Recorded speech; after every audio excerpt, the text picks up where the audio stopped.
In America, politics are not really hard because the premise of the political election is that the appropriate people have chosen to put their hat in the ring to become leaders of our worlds, our states, and our local ordinances and cities. And the reason I say this is because they have to be community service oriented, they have to be others oriented, they have to be excellent in their behavior, and they have to be incredibly what we might call proper, with propriety,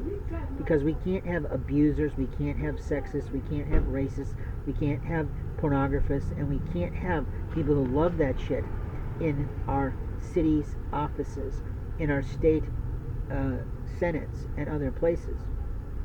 And I am not good with the language right now, but what I can tell you is when we choose a leader, he has to have the experience. So I'll relate the story when we were in the midst of the beginnings of the Democratic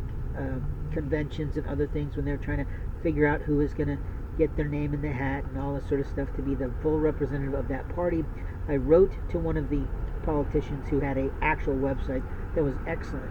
and had a lot of information about their platform, and I literally said, you have to get together as an entire group and decide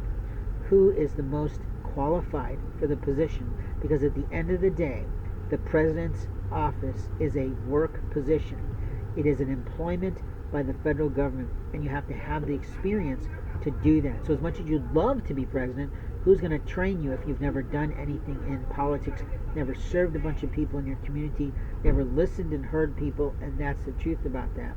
Anyone who is young who's wanting to do that has to start at the bottom and work their way through the processes